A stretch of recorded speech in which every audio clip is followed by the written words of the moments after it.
So you can't just bash nerds anymore, can you? And it's fine. Don't get me wrong. I'm not a thug. I don't want to. But they've gone from being bashed to being revered in a very short time space. And I just think nerds would do well to remember what the inside of an S-Pen tastes like and adjust their adult behaviour accordingly. And I don't want to come out too hard on nerds either. I don't mind nerds. They're fine. There might be one here. I don't know. Some of them look like us now. But I think it's an equation as old as time itself, though. If you take a nerd and you empower them, you're going to end up with a pervert.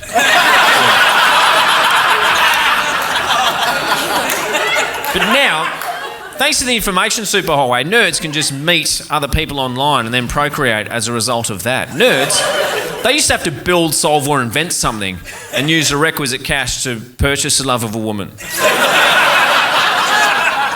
Now they just use trickery like the rest of you and meet people online, leaving their spare time free to reenact fictitious battles between witches and dragons and whatever else it is that's now acceptable for modern men to be doing. I once had to apologise to the entire country of Australia. The whole country. I'm not just talking about the people. I'm talking about the flora and fauna and the kangaroos and the wallabies and the witchetty grubs and the koala bears and all the other animals that keep a little spare animal down the front in case they get a flat. I don't know. But all these, I had to apologise to all of Australia, but they were very mad at me. All right, I'll tell you what happened. What happened was, there was an Australian actor on the show, a friend of mine, a gentleman by the name of Guy Pearce. Do you know Guy Pearce? Yeah, he's a great actor, Australian. So Guy Pearce was on the show, and we were just dicking around, guys being dudes, and he was going, oh, Scotland's rubbish, mate. And I was like, Australia's rubbish, mate. And and then I crossed a line. I said that Canberra, the capital city of Australia, was a festering shithole. I know I shouldn't have said that. I don't know, I've never been to Canberra. I should have said it is allegedly a festering shithole. Everyone's terrified of offending. You can't offend Australians, you can't. You tried. You tried with Outback Steakhouse. You tried.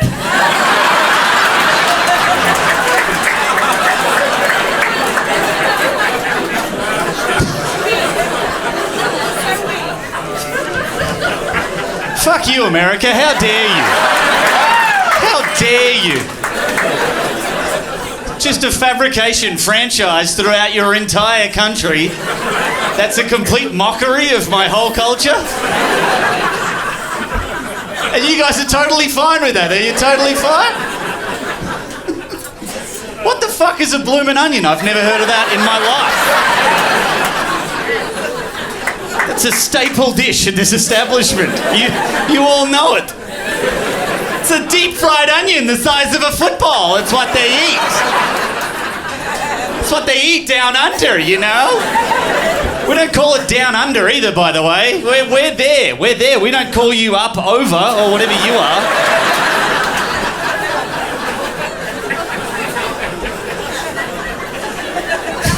So I was in an airport, and it was Abu Dhabi airport, and I was on my way out of the airport, and when I was on my way out, an Abu Dhabi security guard pointed at me and went, "You come here."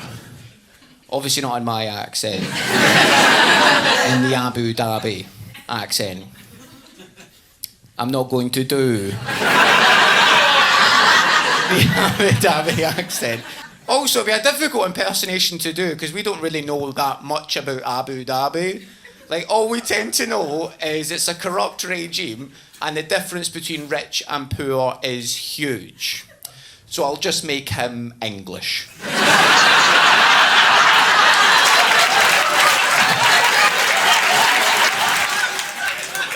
So the Abu Dhabi security guard pointed at me and went, "You come here."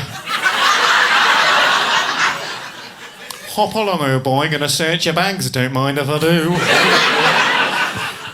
And he opened up my suitcase and he took out a bottle of CBD oil. CBD oil, if you don't know, part of a marijuana plant, but it's legal here because it's not the fun bit of the plant. But the way they see it in Abu Dhabi is very different. He went, "Oh dear." drugs. And I couldn't deny it was drugs because the label had a picture of a dog wearing sunglasses. And at this point, I'm shitting myself because we also know about Abu Dhabi, not very lenient. And the other thing I thought was that, oh my God, because I felt so embarrassed because I thought of all the things to go to jail for in Abu Dhabi, CBD oil. What made it worse, right, it was vape liquid. So uncool, right? I smoke e-cigarettes and I think I'm a fanny. I'd rather get 50 years for having cigarettes on me that were illegal, because at least it'd be a bit sexy, you know. I think cigarettes are cool, man. You can chat somebody out of a cigarette, you can be like, hey, have you got a lighter? What can you do with an e-cigarette? Do you like the smell of custard?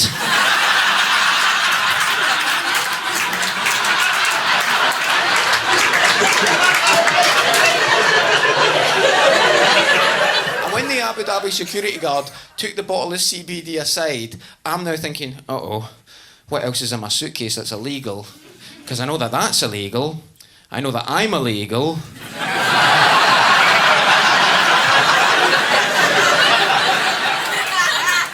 It's the first time in my life I've ever been worried that I packed a twink. And then he took out prep pills. Right, prep pills, if you don't know, right, a couple of people know what they are, right? Prep pills are pills that you can take that stop you from contracting HIV.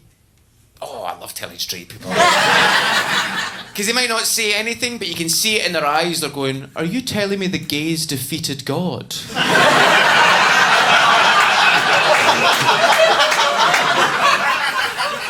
It's amazing. You feel so arrogant during sex, couple of pills before, looking at the ceiling going, yeah, God, your ill isn't going to work on us anymore. Sorry, Satan, we'll be late.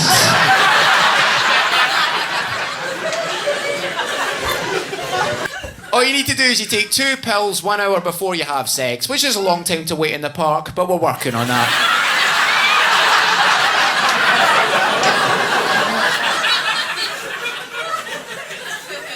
I think the problem I've got living here and looking so racist is I do attract racist people. They think I'm one of them. Actually, I think they think I'm their leader.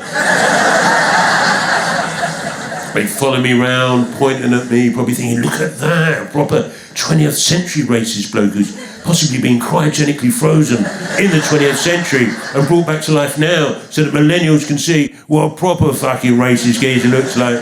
Like a heritage racist, if you will. But, you know, image is tricky in this country. It's a minefield. We've established what my image is and what I look like. But, you know, your image has a different meaning depending on where you are, depending on which town you're in. Let me illustrate. You know, if you saw me walking around in East London, you might think there's a geezer you don't fuck with, right? But if you saw me walking around in Brighton... I know. What a transformation before your very eyes. It's a very similar look, bit of a different meaning, and not a lot of people can carry off this gay fascist combination look, you know. It takes years, I don't just throw this shit together. I mean, during Pride weekend, when London was banged out with gay men on the tube system, I'm jumping on and off the tube doing gigs. I merged amongst them, comedian-like. In fact, so convincing was I thought, if I'm not careful here, I'm going to pull. And if I do, I'm going to need a backstory, aren't I? So I don't get accused of cultural appropriation by the gay community. And I thought, right, what sort of gay man do I want to be if I get the fucking chance? So I thought I'd be an older gay, obviously, there's no denying that, but I thought I'd live in Brighton, but have a little interior design business up in London. I thought I'd spend a lot of time at moaning about young gays. They don't know how fucking lucky they are compared to what we used to have to put up with in the 1970s. And I thought I'd still do a bit of MDMA at weekends. That's the sort of gay man I'm going to be if I get the fucking chance. I'm actually the proud father of a gay son, and that has been an adventure and an education, but most of all, it's just been lovely, you know. And if I could share one thing that I've learned from bringing up a gay son that you might need to know, you never know, and I think it's the most important thing we all need to know, and that is that they are fucking expensive. Oy vey, expensive. I mean, my straight sons, as I now have to call them, obviously, you know what they're like. You give them a football, they fuck off, you never see them again for the rest of their life. Oh, not my gay son, it's fucking Wagamamas, Tate Modern, tickets to Jersey Boys, Taylor Swift concert, sewing machine. On and fucking on with this gay lifestyle. It is costing me a fortune. I should be retired, look at me. I'm having to do these gigs to keep him in the gay lifestyle that he's become accustomed to. I'm not even joking. Now, obviously, you can't always tell the sexuality of your kids. Who knows where people are going to end up? And there's so many options these days. But with him, there was a sign early on. This is how young he was. It was Christmas. We bought him a Bob the Builder set, okay? I'm watching him unwrap it. He's ignored all the tools. He's seen the yellow construction helmet. Put it on his head, started dancing. I rest my fucking case. In case you don't know, gay men are inescapably attracted to construction helmets. It's a scientific fact. They're hardwired for hard hats. I kept all the tools from the Bob the Builder set, however, just in case I have a lesbian daughter at some point in the future. Special moment with my gay son. He's always been very political about his sexuality, and he went on his first Pride March when he was very, very young. And you know what he did? It's so good. He came in to show me his outfit for Pride. It was a lovely moment, but it was also the moment where I looked at him and thought, you're never actually going to play for West Ham, are you?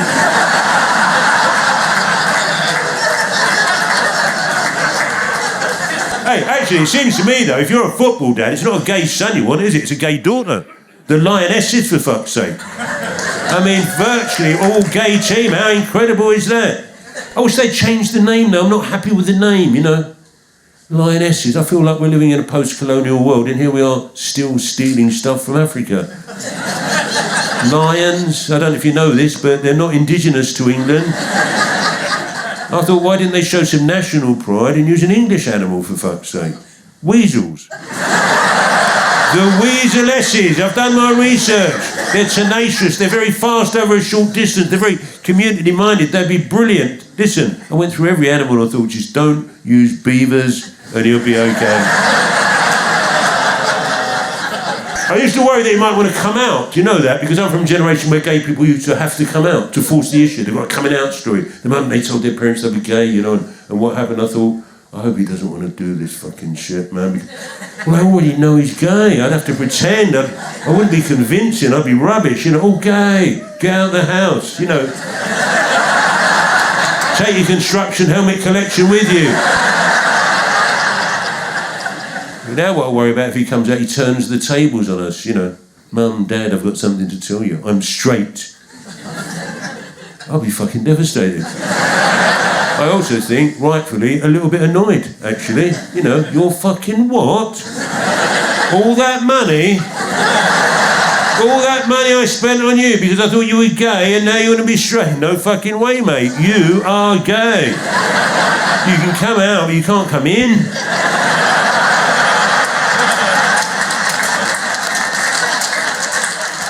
All those hours I spent sitting in Wagamamas. You know I hate Wagamamas. I'm in there barely able to afford to drink the free green tea because he's in there ramening it up to the fucking max. But I still could be wrong. You can't always tell with kids, can you? He's only 11. There's also people out there that review cat food.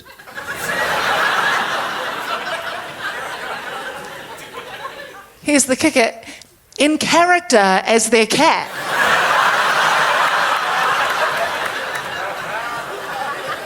Like, if you look it up, you can look it up when you get home, like Fancy Feast website. There's, like, reviews, and they're like, every morning I go over to my bowl and I'm so excited to eat my fancy feast. It's fucked. And I assume they're writing it in character as their cat. Otherwise, Fluffy is a weird woman. And when I grew up in Scarborough, I was always desperate to leave it. And I wanted to move on to bigger and better things. And then as soon as I left, I realised what an incredible town it is. And I was proud of it. And I always wanted to do Scarborough proud. I always thought if I ever make it in this town, when people think Scarborough, they'll think funny, they'll think Paddy Young.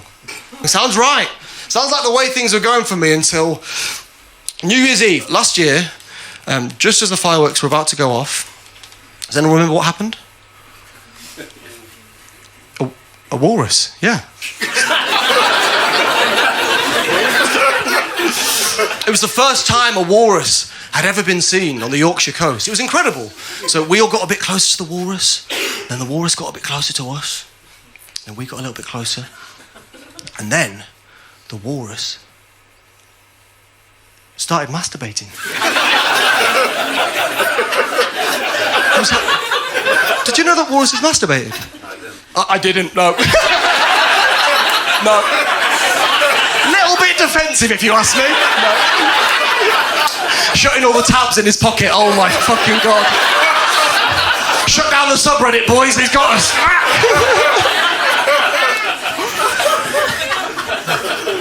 Well, I didn't know that they masturbated either.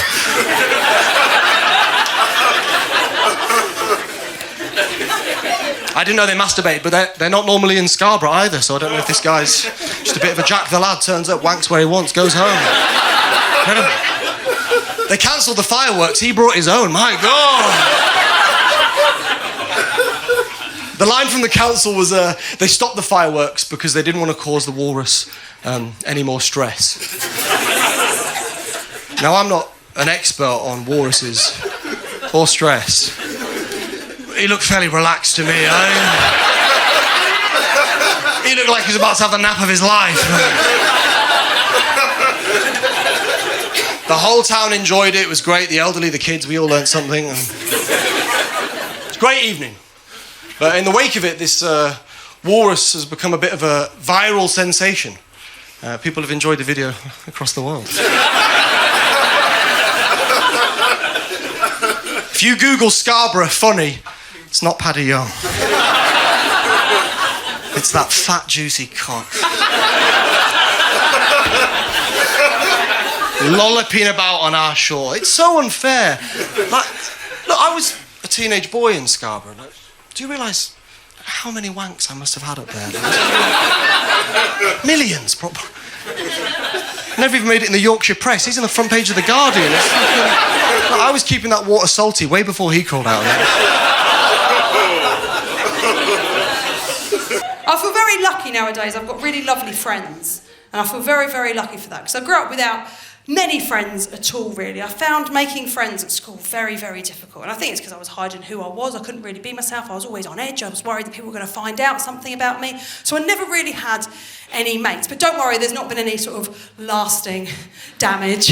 It's not like I've got to go on stage 5 times a week to make strangers laugh, to make me feel full. It's not like that. Once a week, it's not like that. You don't need to worry. There was one girl at school that picked on me every single day. She picked on me every day. Now, I mentioned before, I know I'm not a super famous person, I've got a low level of fame, but occasionally I pop up on the telly. And every single time I pop up on the telly, this girl that picked on me the whole way through school slides into my DMs. Like, oh, hi, Suze, how are you doing? Great to see how well you're doing. I saw you on Mastermind last night. Well done. Oh, my God, next time you're in Portsmouth, me and you, we should go for a drink. Like, yeah, we should. It'll be arsenic. She was horrible to me. But now, because she's started following me, I've started following her. And apparently when you follow someone you don't like, it's called hate following. Everyone that's just laughed are the bitches in the room. They've just really outed themselves. Hey, that one that clapped is the queen bitch. No, don't worry, I'm not knocking you, I'm doing it too, okay? It's not big, it's not clever, okay? But it means when you just go on their page occasionally just to go, I fucking hate you. Done up your lounge, have you? Grey, is it? Living, laughing, loving. Are ya? Sailing Dunelm. Was there? You know, bitchy. But I've now become slightly obsessed by her life. It's not grown up. This isn't a suggestion. Don't do this. I'm just telling you what I've done. A lot of her posts are about her husband, about how wonderful he is. She's got this wonderful husband. And it's not because they're straight. Like, I love straight people. You heard that before. Mum and Dad are straight. I love straight people. And honestly, some of my best friends are bisexual, so I do love straight people. But she'll put up these pictures of her husband, all in black and white, being like, he's the salt to my pepper.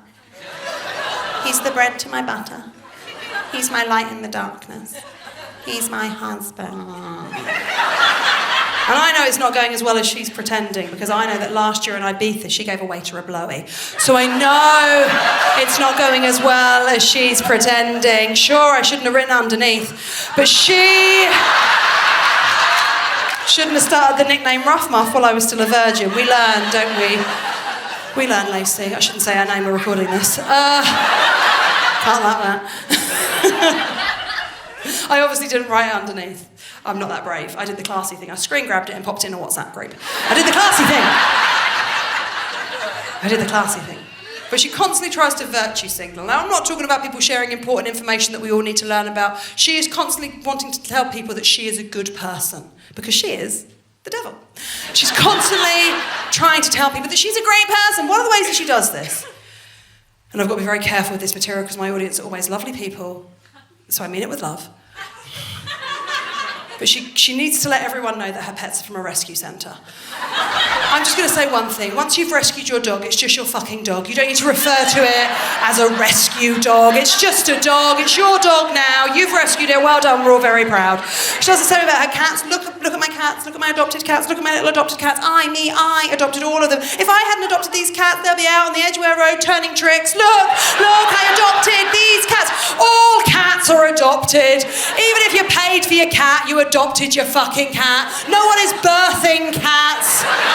No one's having a litter of cats. If you are, leave this show, go to the Natural History Museum, it's just down the road. I'll tell you a bit about myself to get us acquainted. I think of myself as a self-made man. That's my thing, right? By that I mean I left home at 18 with nothing but the shirt on my back and every conceivable privilege.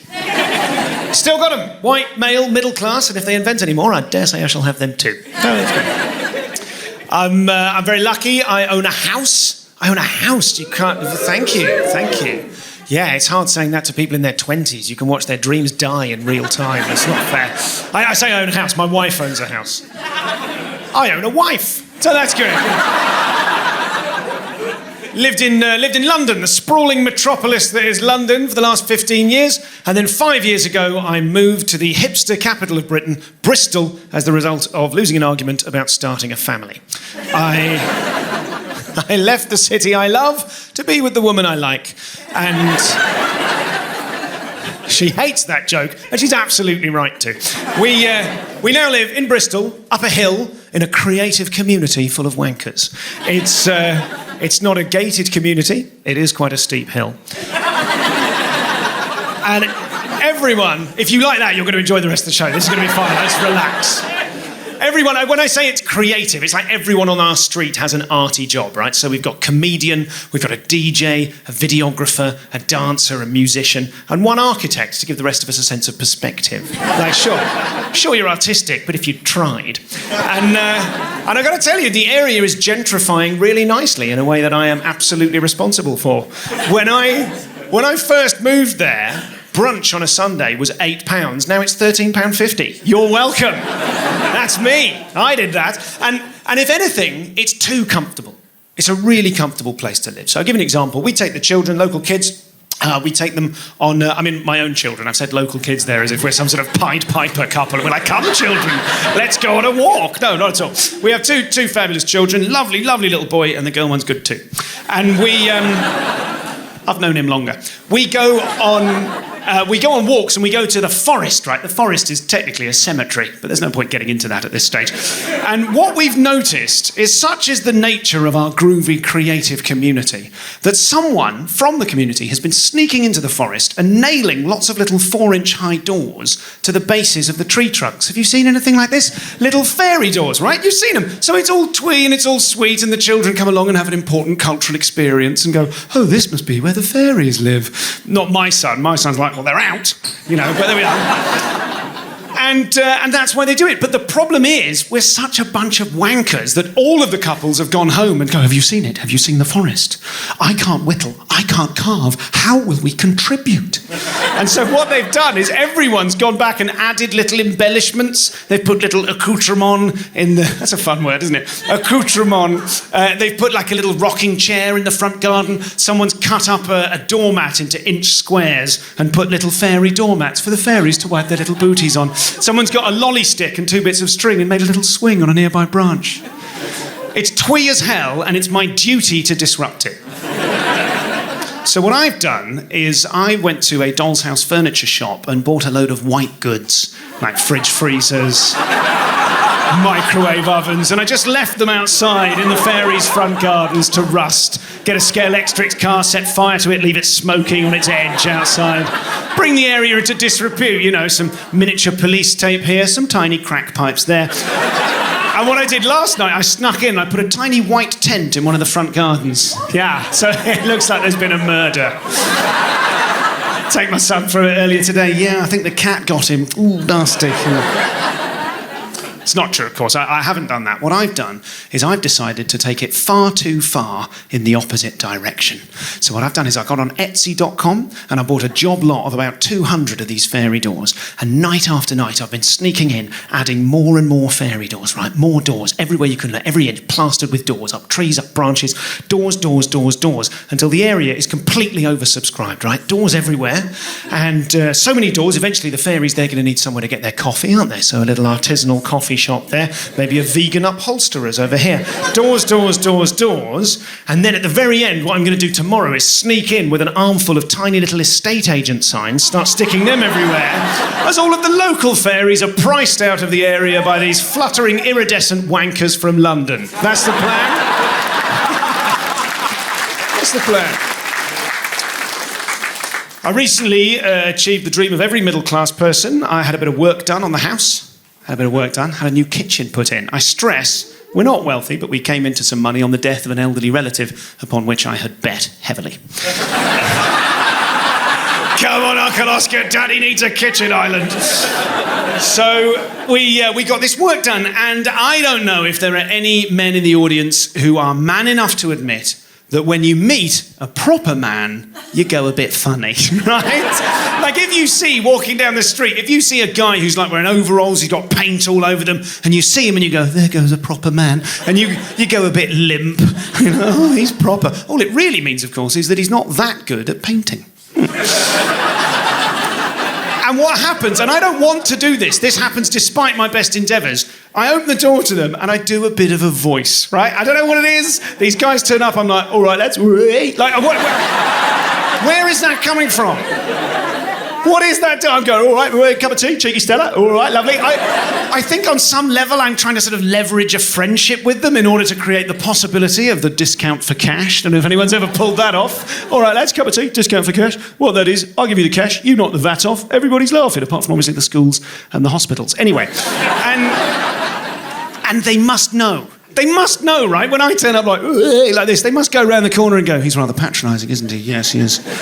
He is condescending to us, talking down to us, isn't he? Yes, yes, he's trying rather hard. That's what she said, careful. And we tried to do the whole job in a week, right? They wanted to get it done in a week. So at one point, they were all in the living room. Now, our living room is underneath our kitchen with this little squeezy house on a hill. And all 5 of them were downstairs in the living room having a chat, right? So there was a Chippy, a Sparky. You've got another lingo. There was whatever the fuck a plumber is. Cheeky Dolphin. I don't know. Splash Harry. And a Bender. That's unlikely, I think. And a Gaffer and a Spaffer, which is my word for a plasterer. I've made that up myself. You're welcome. Spaff, spaff, spaff. It's harder than it looks.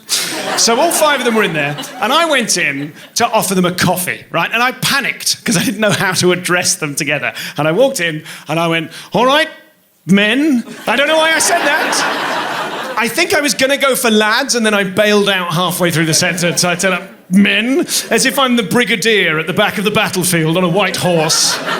And I'm expecting you, obviously, to die tomorrow in your hundreds of thousands. But for now, can I offer you a coffee? So they all said yes. So 2 minutes later, I'm standing upstairs in the kitchen, at the worktop, in front of a coffee pod machine I already feel bloody guilty about. And I've got 5 pods on the worktop in front of me, thinking, am I really going to chuck 5 pods at these bastards, right? What if they want another coffee later on? They're here all week. This is going to bankrupt me, right? I'm going to have to kill another relative. They're not the usual pods, is my point. They're from a special collection called simply Regime. And so I've got the 5. I scoot them up. I've got 5 pods in one hand. I've got a jar of dirty instant coffee in the other hand. And I'm looking from one to the other, trying to make my mind up. When I look up, and one of the builders is standing on a ladder looking in through the kitchen window. There is no other thought I could possibly have been contemplating. I ended up having to do a sort of extended improvised act out to my wife, who was not in the building, saying to her out loud, oh, all right, darling, what have you done there? What are you doing getting this instant muck? Nothing but the best for my boys. Sorry, I'm sorry. But I don't judge my life based on material possessions, mainly because I don't really have access to them. I judge my life based on achievements and milestones. Like, I don't mean to brag, but a little while ago, I hit the big time. I married an American, which is the greatest thing that's ever happened to me, according to Americans. They are so excited for me. Like, wow, you married an American. Your parents must be so proud. I'm like, they're a little concerned. They're worried about me. No, you could be an American now. Don't you want to be an American? Pew, pew, pew. I'm like, calm down. Okay, I don't have the confidence to be an American. I'm not qualified. Americans are confident people. Like, I was in America and I wanted to go to some fine dining restaurant, so I turned up at Pizza Hut. And a guy was coming outside and he held the door open for me. He said, after you, big dog. I'm 5'7". I've never been called big dog in my life. I'm like, me? He's like, yeah, come on through, big dog. I'm like, stop it. No, it's not me. I'm a little dog. Stop it. Get out of here. I'm not even a big, I don't even have a tail. Stop it. He's like, come on through. And he gave me a fist bump. And oh, that confidence was contagious. All of a sudden, I felt that American confidence. And I felt 6 foot tall. I'm like, you know what? Maybe I am a big dog. I felt so confident. I walked into that Pizza Hut. I bought a family meal. That's how excited I was. My father-in-law was so pumped for me when I married his daughter. As a wedding gift, he bought me a Costco membership. That's a dowry in the state of Kentucky. It's like, that's a Costco membership. You can go to any Costco around the world. I'm like, why would I go to Costco when I'm overseas? You can get the best bagels in Costco. You got to buy 3,000, but they're the best bagels. You can get the best red wine from Italy in Costco. It's from a region in Italy called Kirkland, Italy. Best Italian wines. You can get a coffin in Costco. When I die, I want you to put me in that coffin, leave me in Costco, because that's my idea of heaven, amen. I'm like, mate, wait till you discover LD. You're going to have a great time. No membership needed. I've tried to live in America. It's hard to get onto the American system, right? They're very protective of their system. I went to get a phone number, asked for a SIM card, and they said, Sir, you can't get an American phone number until you have an American bank account. I'm like, no worries. So I went to the most American bank possible. I went to Bank of America. And they said, sir, you can't get an American bank account until you have a social security number first. I'm like, no worries. Went to the social security office. They're like, sir, you can't get a social security number until you have an American phone number. I'm like, I'm going to kill everyone. So I went to Walmart, bought a gun, no documents needed. Very easy. Americans also don't expect me when they hear Australian man. They think like alpha man, right? They think like Hugh Jackman and Chris Hemsworth and the dad from Bluey. Just proper alpha dogs. Now, I don't want to shock anyone, but I am not an alpha male. Don't argue. I'm not an alpha male. But I know how to find one. If you ever need an alpha male for any reason, it's very easy. All you have to do is find like an extension lead or a cable or a cord. And all you have to do is start to try to coil it. And what will happen is an alpha male will appear out of nowhere and tell you you're doing it wrong. That's not how you bloody coil it, mate. You've got to let the cable do the work. You follow the... If you really want to piss them off, you start doing it around your elbow. They'll have a conniption like, that's not how you bloody do it, mate. You've got to break the cable. And they turn into a car.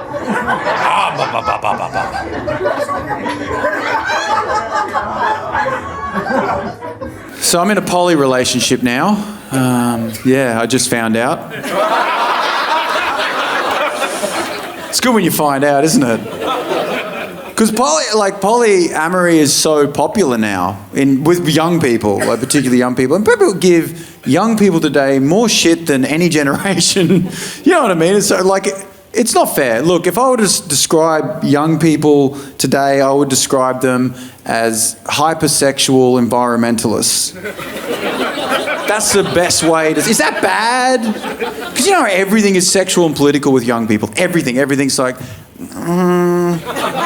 save the koalas. It's you, man. Isn't it? Everything's sexual and political. Everything's like, hey guys, my pussy's wet, but there's a drought in Uganda. Guys, seriously. It's you. That's what you post, man. Isn't it? Hey guys, this is a picture of my erection, sure, but it's exactly the same shape as the missiles Israel launches into Palestine. Wake the fuck up. Raise your fist into my ass for workers' rights. Stop racism. Stop it. Stop racism and sexism. It's bad. I care. People are prejudiced. You know what I'm talking about. Like you guys, like you're young, you know, so you post shit like, hey guys, before I begin this tutorial on deep throating, I'd like to acknowledge your traditional elders.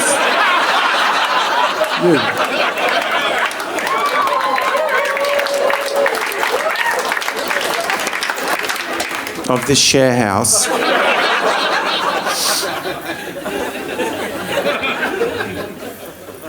A lot of it's mental illness. It is. A lot of it's mental illness. A lot of it's mental illness, and you know, we're in an epidemic of narcissism. An epidemic of narcissism. Nobody cares. Narcissism is fucking tearing our society apart. Nobody cares. Like, are you okay day? Do you ever ask a narcissist? Nah, fuck that. Not that one. Yuck. Not that mental illness. We don't even have a fucking day for narcissism. We should be raising awareness. Should be like, wear a little mirror for Narcissist Day. They can't even check themselves into a mental health clinic. What are they going to do? Hey, I'm here to check myself in because I'm fucking the best. Yeah! Woo! Like doing the moonwalk and shit. Yeah, sick. I'm the best. Look at my abs. I'm sick.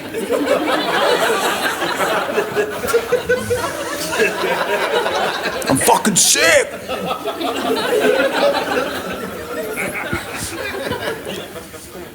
My dad is like, oh, your generation, you know, you guys are the most mentally ill generation of any ever. I'm like, man, fucking boomers are so mentally ill, but they have fucking no idea or self-awareness. Like, we have too much self-awareness. Our generation and younger, you know, we're like, okay, that's a tinge of anxiety. That's a tinge of anxiety, and that's developing into a depressive episode. Great. Now I'm depressed. Now I've got to go to work and I'm disassociating. Hey guys, disassociating, loving that. This is great. Love the disassociation.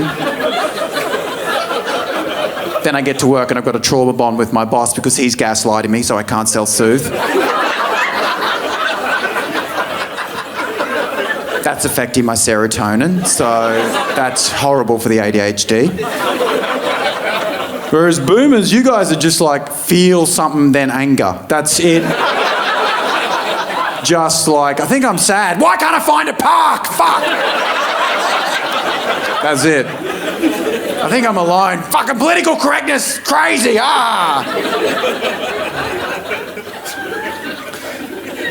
My dad has spent his whole life running from himself. His whole fucking life. What's going on? Get the car, get the dog. We're going to the beach now. Can relax, Dad. We're on holidays. We could be on holidays faster.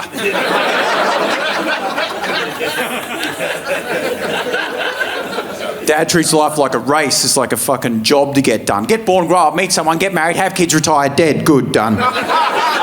Done, good. Life's done. Good. What's next? Looks like the afterlife needs a mow. Let's mow the afterlife. Let's get that job done. Dad never looks inward. He's just going, you won't get me, life. I'm fucking going too quick to feel. You won't catch me. I wish I was like that, you know, just running through life, leaving a wake of mentally ill children behind me.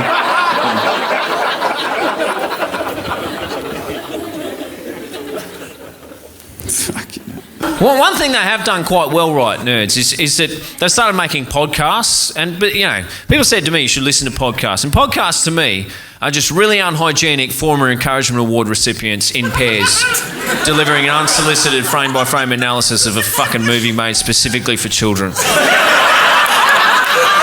Every week, forever. And that's necessary. But people said to me, you could learn a lot from podcasts, mate. You should listen to them. I started listening to them, right, because I listen. And I started listening to the crime ones. And who doesn't love crime? What a boon that's been for all of us. Can you imagine a world without murders to solve? What an absolute bore. I, for one, wouldn't want to live there. But they said you can learn some stuff, mate. Listen to podcasts. So I started listening to crime ones. And I learned one thing. I noticed that the police, even more incompetent than I first thought. Unbelievable.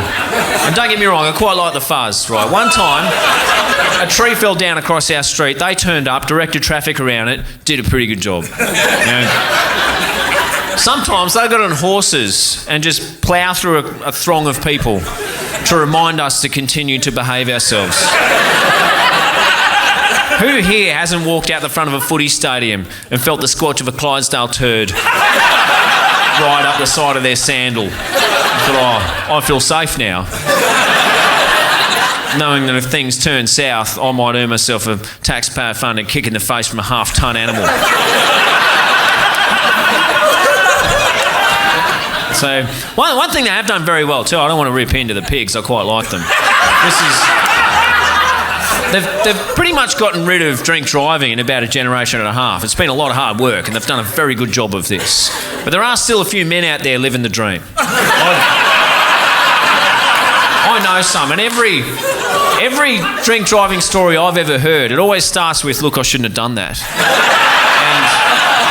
And it ends with, man, if only I'd done this one little thing differently, the bastards wouldn't have caught me. I should have just stuck to the back streets like I usually do. I pulled out on the main road. The bacon was set up right there, the pricks. What are they doing anyway? Why aren't they out there catching the real crooks? Instead of hassling a good bloke like me, just going about his business, committing a crime. And all of these blokes, they've got a theory on how to sober up in a hurry. Everyone's got one of these. They're all bullshit. None of them work. I've got to tell you. It's all like, oh, you know what you should do, mate? You should have a 5-minute nap, a 10-minute shower, bloody run around the car 4 times. Bloody drink 7 litres of water, get a punch in the face from your best mate in between each litre. Yeah. Do 12 push-ups. But it's bullshit. None of them work. In my experience, the only thing that will sober you up in a very big hurry is to just run over someone on your way home from the pub. Yeah. Oh. If you're not awake after that, you may never be. So the other thing I quite like about the cops, right, is their complete lack of shame and embarrassment in asking for help to solve a crime from the very same public who pay their fucking wages. And on a personal level, I don't mind this. I can't tell you how many times a squad car full of the filth had turned up at my work and said, What is that, mate? Is that 4 pallets of bricks that you've got to carry up 10 flights of stairs? No problem. Get out, fellas. Let's muck in and help this guy out. And at the end of the day, I say, thanks, lads. That was really nice of you. In return, I'll just keep my ear to the ground around the neighbourhood and give you a tingle if something pops up.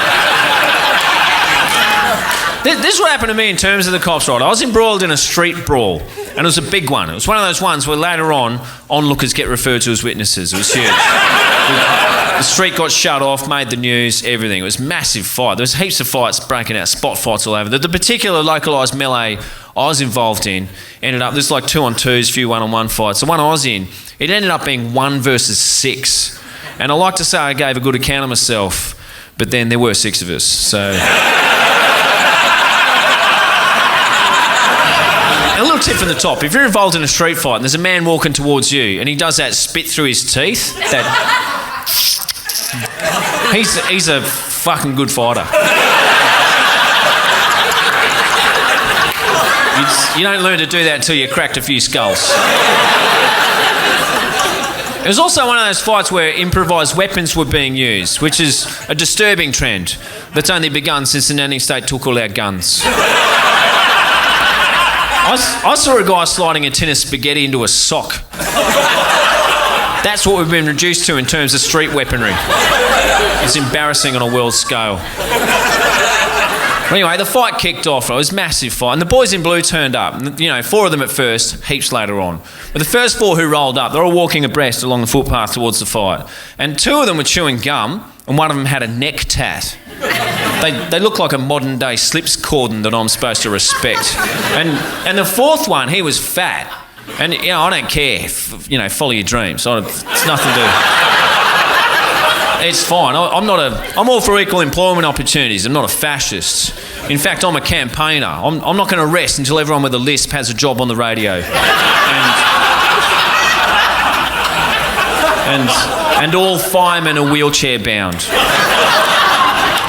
Or fire women, don't panic. Women can be disabled now too if they want. But this was like a fat, not a bit overweight. He's a proper fat cop, and that's whatever. But this is something I'll be teaching my kids, right? When you're running away from the cops, right? Normal one, skinny one, just straight line, fast as you can. Get ready to do a little sidestep. Some of them can be shifty when they go in for the tackle. When there's a fat cop around, though, they're not even going to give chase. They're going straight to plan B, sitting on the hip there, just pointing in the general direction of noise and kablam. See what happens, sort that out with some paperwork later on. So when there's a fat cop around, kids, just be prepared to do some zigzag running. You're going to look like a silly Billy. But it's better to be a silly Billy and alive than one of those corpses about whom people say there lies a man who never compromised his dignity around obese law enforcement. So this fight, right, it was just winding down. It was just coming to the end of it. And I was getting shoveled in the back of a paddy wagon by some of these goons. And one of them, right, he had his elbow on the back of my neck. He was about half my age. He just put me in the van. He said, mate, we're going to take you down the station. We're going to charge you with common assault. You should take a long, hard look at yourself. So should I, young fella? Maybe you should take a long, hard look at yourself. Because I've just bitten a man's nose off. And then I punched him out of his shoes. And you've got the audacity to call that common.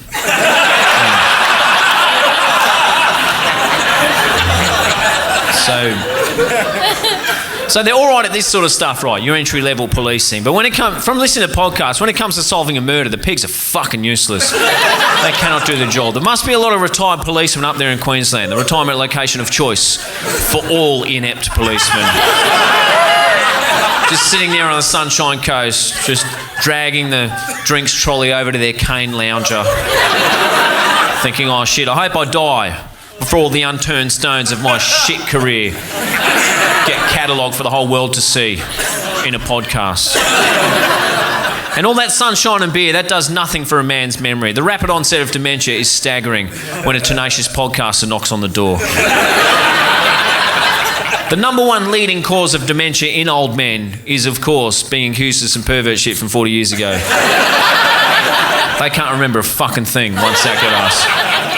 And while I'm down here too, I don't want to rip into dementia. I'm not sinking the slipper in there. That's fine. Like, it's one of those things, dementia, that we'll all have to deal with at one stage of our lives. Someone we know will have it, or we will, whatever. But what no one's saying about dementia is how much of a handy evolutionary tool it is just to prevent old men from going out and settling all their long-standing vendettas. And can you imagine a world where all the men remembered every single shit thing that had been done to them throughout the course of their lives? It'd be absolute carnage when they reach a point where nothing else matters. There'd be so much, hey, Dale, just put a bag of lime and a shovel in the boot. Just off to knock off all 3 of our sons-in-law. I hate their guts. None of them are good enough for our girls. And while I'm at it, I'm going to rub out that bloke who put 13 items through on the 12 and under aisle 25 years ago. I still remember that. Paid with a cheque. Really pissed me off. Where are the car keys?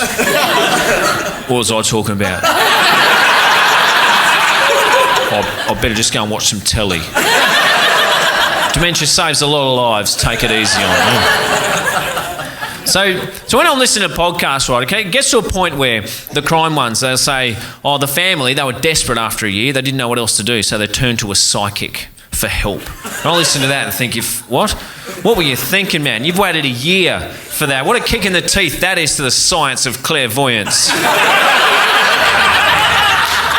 Everybody knows the moment somebody goes missing, you look at the horoscopes from that day and work backwards from there.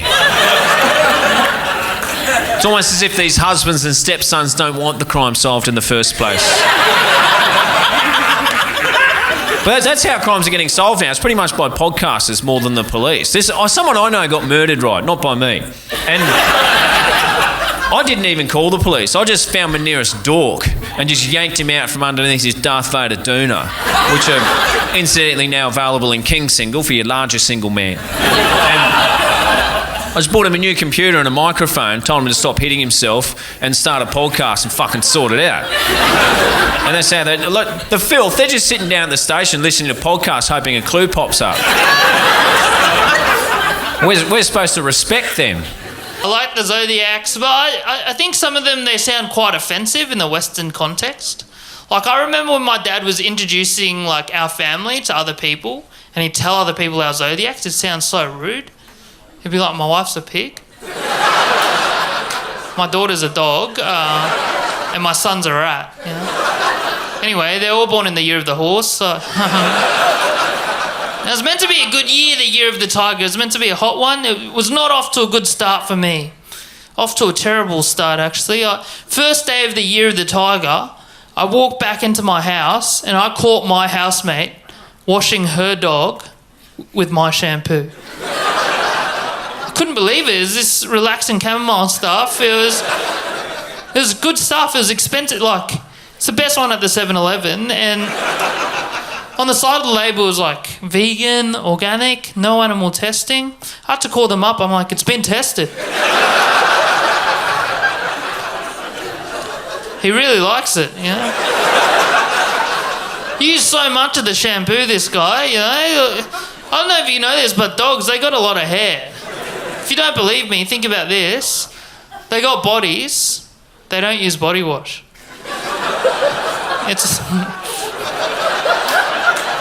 It's all shampoo, you know? You'd be wasting your time making a body wash for dogs. They only service this section. You know how they got that shaved bit? Some of you don't know about dog anatomy, but it's a crazy start to the year. It's not been all bad though. Some good stuff happening. A lot happening in the world of television. There's constantly a show out. Always something to watch. I've been trying to work on segues.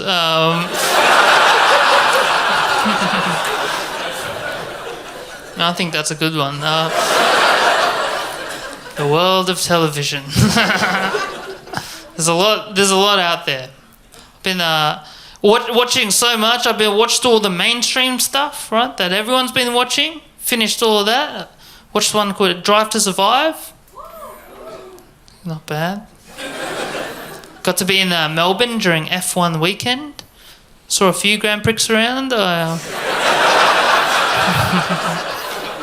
I actually got to go to one of the races. It was so good, but they confiscated all my banana peels. I don't know. I watched all the mainstream stuff. Squid Game. I was in that. Played the little girl. Watched all the mainstream stuff. Then I had to start watching the niche stuff because there's nothing else left. I had to watch the niche ones. I started watching one called Old People's Home for 4-year-olds. If you don't know what the premise of this show is, it's a crazy show. What they do is they pair up these old people, right? And these old people, they got depression. They've had depression their whole lives, and nothing's been able to solve it. So in a last-ditch attempt, they pair them up with 4-year-olds in order to cure them. A lot of pressure on the 4-year-olds. I mean, these kids, they've lived 3 years of their life. On the 4th year, TV producers come up to them, said, "Do you want to be a psychologist?" It's kind of crazy, but I was watching movies as well. Last movie I watched before the coronavirus... You guys know what I'm talking about.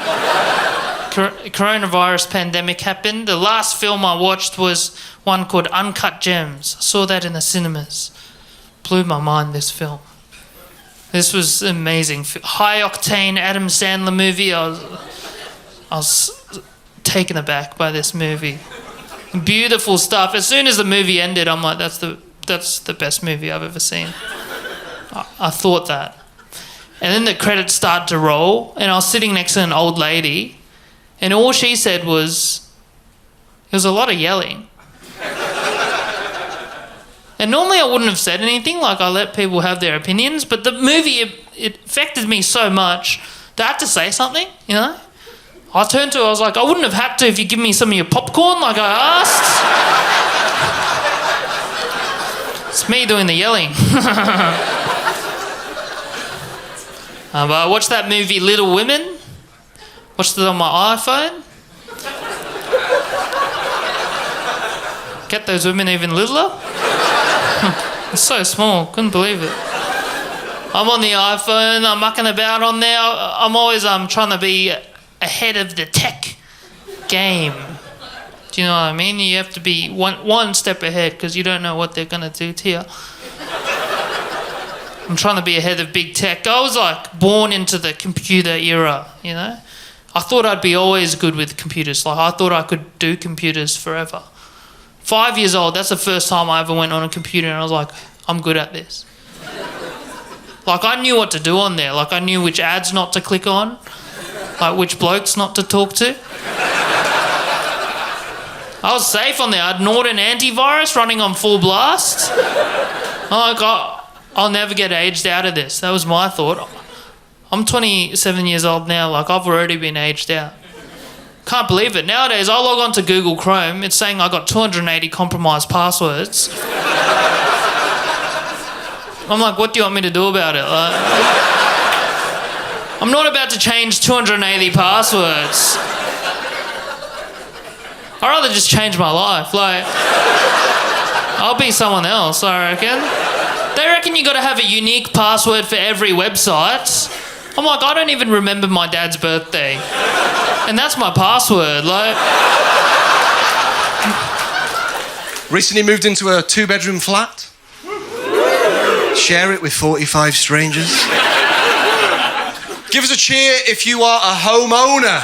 Woo, yeah, nice, yeah. Put your hand up, why not? You've already won, lad. Put 2 up, go on. His life's just a roller coaster going up. Nice one, Shagger. I'm so happy for you. Nice. You like cooking in the house that you own? Yeah, of course you do. All that space. So much space they've got to put an island in the middle of that kitchen. God forbid. They've got to swim from one length of the room to the other to get their cutlery. Now let's get a mass of land, catch our breath, see where we're at. You like listening to music when you cook, don't you, homeowners? I know that. I've seen you. Yeah. Something smug like 6 music. Tapping away on your pots and pans. Le Creuset, is it? Oh, my kettle matches my toaster. I'll kill you. I told you that already. I'm going to wear your skin. My face is going to match your face. But sorry, I didn't. I won't kill him after the show. Oh, I've never killed anyone. Just that we can't cook on our own in a house share, can we? I've never cooked alone in my entire life. God knows I try. I get in there about 2 o'clock in the morning. Find the non-stick pan with the most non-stick left on top of it. Wipe away the dust of the previous meal. As soon as I light that hob, all my housemates come out of the woodwork. All of us cooking at the same time. We look like a DJ crew. Why are we cooking at the same time? We own one spatula. The housemate's doing the pasta with a bread knife. All right, yeah. Explains what happens to all the non-stick then, doesn't it? Now I've got a non-stick bread knife. Which is a shame, because I want to stick it in your throat. Pour everything through the one sieve. Fight over the one dinner plate. Miss out on that, you're eating out of a stolen Beavertown glass. Gotta get your Huel somehow, haven't you? Got some Huel boys in tonight? Yeah! Of course they are, look at that. Listen to that boy! He doesn't have time to chew, he's too busy talking over women!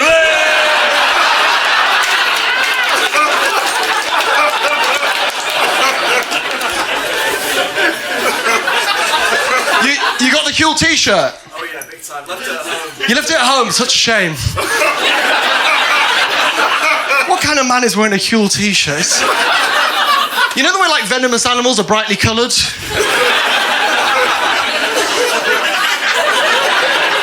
It's nature's way of telling you that man's a predator. You'll regret giving him your number. No, but it's Do you know what we do in a house share when we finish cooking? You might not remember this, homeowners. When we finish cooking, we all go to our bedrooms. And we eat alone. Like prisoners. Not regular prisoners, no. They're socialising. They're in the canteen, those boys, no. No, we are the sex offenders wing. We are household full of nonces. Eating scrambled eggs in bed. Police found a terabyte of Jamie Oliver recipes. I thought they were 18-minute meals. Yeah, there will be jokes, piggies. You just got to sniff them out. You really do. Not only do we cook at the same time, one of my housemates has started stealing my food. Terrible, isn't it? David is the man's name. Hated him the moment I met him. Describes himself as a slow burner, which is how I'd kill him, let me tell you. The reason he steals my food is because he grew up in a commune. You know, so like he was, you know, like raised, like incorrectly. Takes a village. No, it takes 1 or 2 parents, you hippie.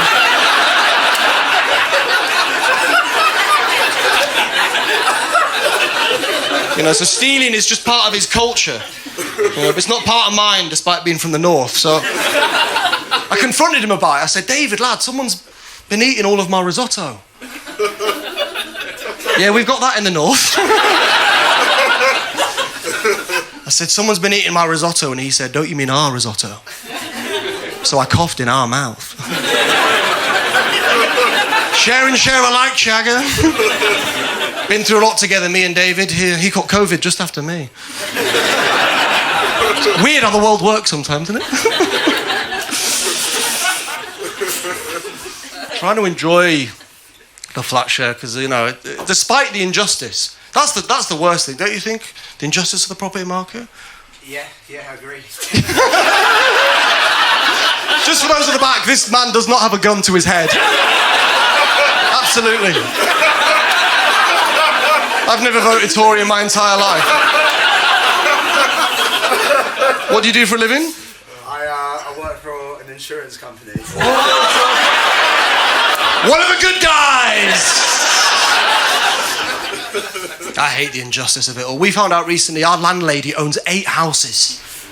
I know. Isn't that terrible to think if she was a landlord, she'd own 12?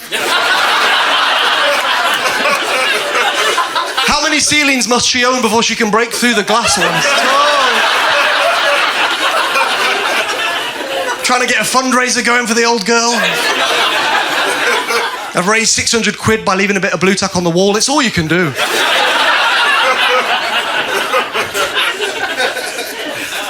I am trying to enjoy it, but I don't work in insurance, so, you know, I realise I'll live there for a long time. Because I do this. One of the most expensive cities in the world. I've done the maths. I'll probably die in that flat share. Sounds depressing, doesn't it? But it's not. I'm looking forward to them lot cleaning up after me. And they'll be bitching about it on the WhatsApp group. Excuse me, guys.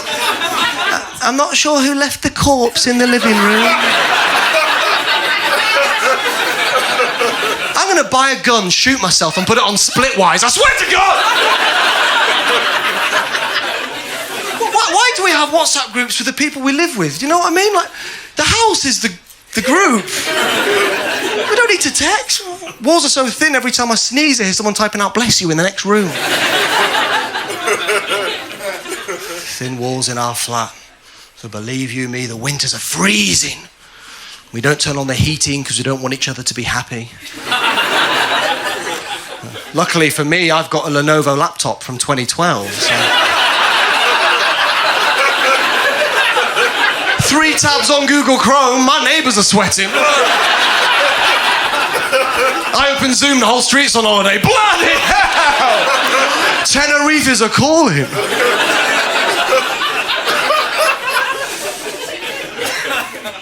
Yeah, I was on that airline Emirates. Yeah.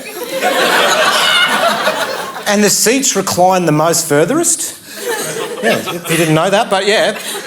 They have like a rich cornucopia of entrees, a veritable tapestry of mains, and a wide variety of desserts. Some of the widest selection of options on any modern aeronautical vessel. But when it comes to Emirates, the airline, your freedom drops dramatically when you land in the country. Like the sky to land ratio of freedom plummets dramatically when you land in Emirates. It's Shiraz in the sky, Sharia in Dubai. That's a bit of a limerick for the Irish people in the crowd.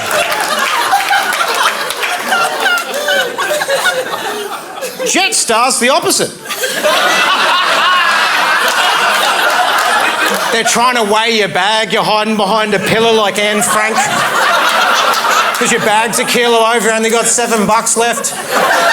You try and take Pringles off the tray, she's trying to cut your fucking hand off, you piece of shit. But then you land and you can shoplift and it's fine, so that's cool. That's what we'd like to see and that'd be nice. God damn it. Nasty.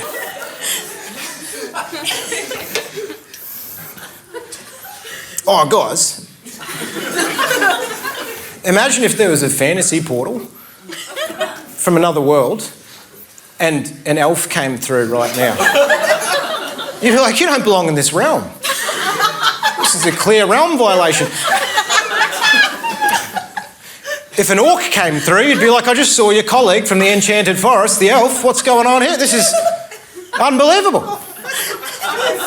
This bit goes for 7 hours, by the way, so it's going to make Lord of the Rings look like a fucking TikTok. But yeah, I hope you're familiar with folklore, but imagine if there was a fantasy portal and a dwarf came through. You'd be like, yeah, we've already got you. Visiting or returning? Like, you'd have to check, you know, like customs, like Form 2Qs, like you're a resident or you're a tourist, you know, we've got to... Fantasy authors are crazy. It's the only mythological character that's just a regular dude. Like a dwarf in Narnia is a dwarf in Redfern. There's no difference. Do you think a wizard's ever hanging out with a dwarf? They're just looking at a crystal ball. He's like, yeah, you know there's a parallel universe where you can get the disability pension?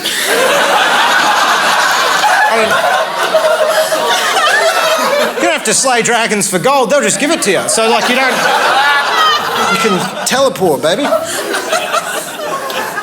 But my parents, they're always trying to get me to go to, like, Othello, King Lear, Hamlet. And I'm like, no, I'm good at it.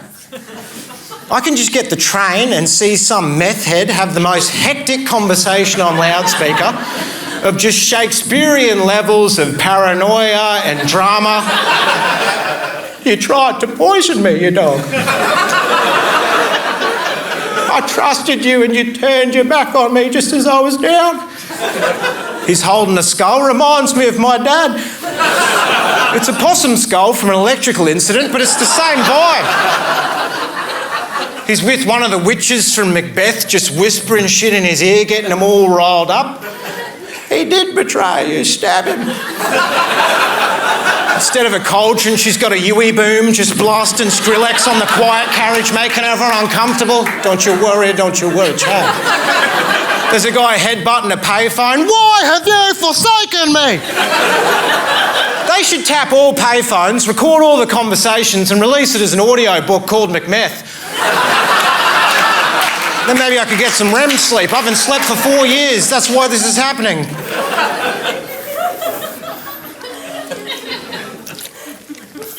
They come up to you out of the street, these characters. Slings and arrows of misfortune, nangs and durries cost a fortune. Meth heads are like bridge trolls because they speak in riddles and block your path. And if you don't solve them, you get hepatitis. They're like, you, me, and 3 hobgoblins stole Mr. Magoo's wand, yes?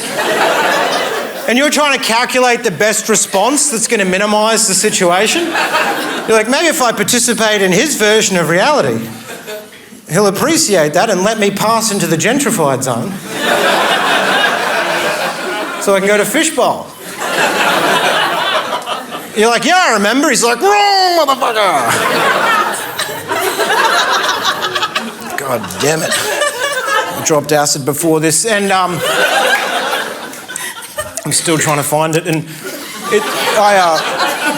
people offer me acid oil. I'm like, I'm already tripping. You don't bring paprika to Sandeep's Curry Hut.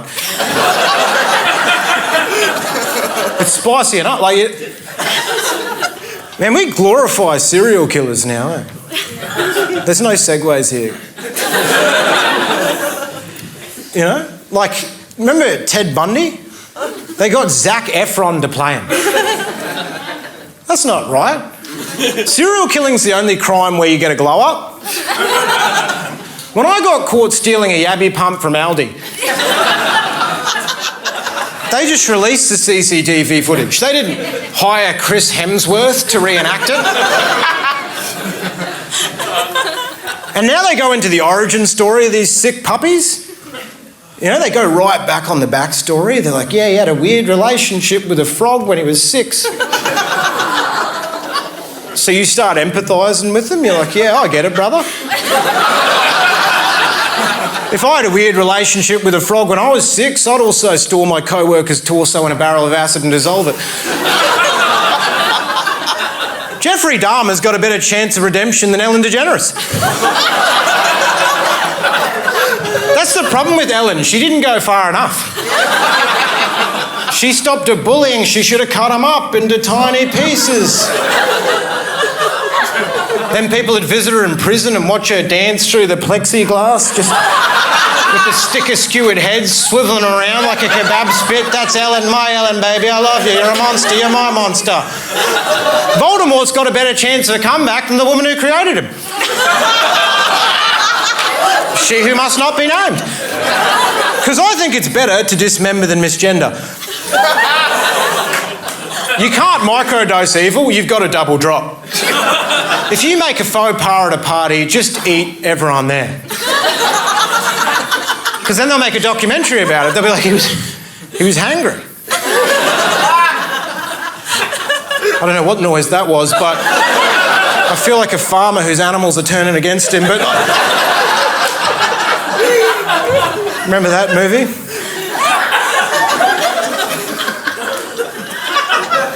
But you know President Zelensky? I love this guy. I'd love to have a fling with Zeleng.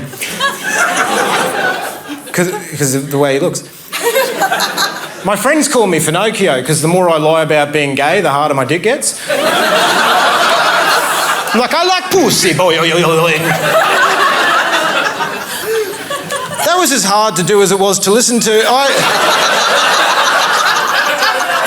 That's a free trade agreement, we call it. But he's at peak hero, Zelensky. Like, you can only go down from there. One mistake. You know, when you're at peak hero, like, he'll be rude to a waiter. Someone will film it, it'll be like, bye-bye, Zelensky, bye now. Meanwhile, Putin will get diagnosed with ADHD, and we'll be like, that's why he did it, I guess. One of the symptoms is an ex in Crimea now he'll release a book, Mein Kampf, My Struggle with Focus. How I conquered the Ukraine and my ADHD. It'll be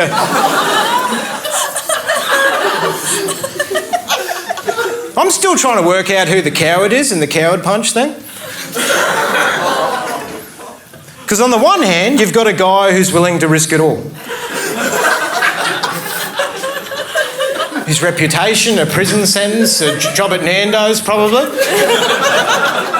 All just to hit a stranger for absolutely no reason. And on the other hand, you've got a guy who dies from one punch. What a pussy. You know, like...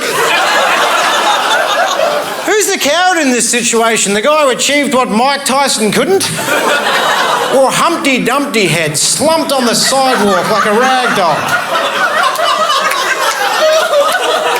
I prefer when it was called a king hit, because it takes a king of a bloke to down another with one foul swoop.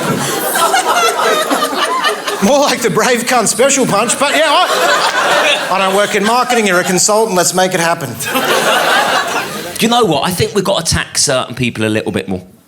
I really do. Here's what I'd do. I'd say, if you've got a car with a personalised number plate, you should have to give everything you earn to the government. Yeah, you clearly can't be trusted with your own money, can you? Spending hundreds of pounds to let everyone know you're a bit of a dick. As if the white Audi didn't give it away.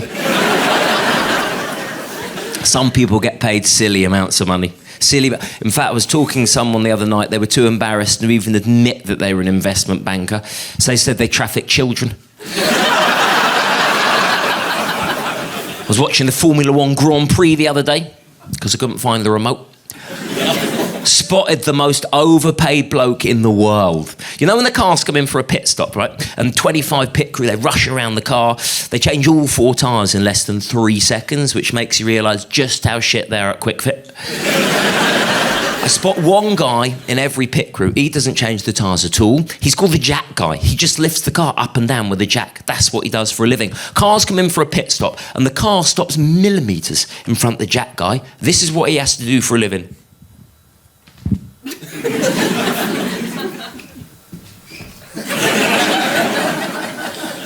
The cars only come in 3 times a race, and every time they stop for a maximum of 3 seconds. So a hard day's work for the jack guy, 9 seconds. There's only 23 races every year. This guy is putting in an annual shift of 3.5 minutes. Gets 150 grand. An ambulance driver gets 25 grand, and that's such an important job. Admittedly not the hardest job, giving people a lift to hospital. Most of the time they're dead. No, it's not like the pressure of being an Uber driver, then they rate you. I had to call an ambulance the other day. We were meant to go out for a little family dinner. Restaurant booked, we're all about to leave the house. Well, my daughter announces that she doesn't want to come anymore, so we had to abandon the whole thing. My daughter's 12, super intelligent, but does this sort of thing all the time, and it's designed to wind us up. We haven't had her tested for it, but we're pretty confident that she's a bit of a cunt.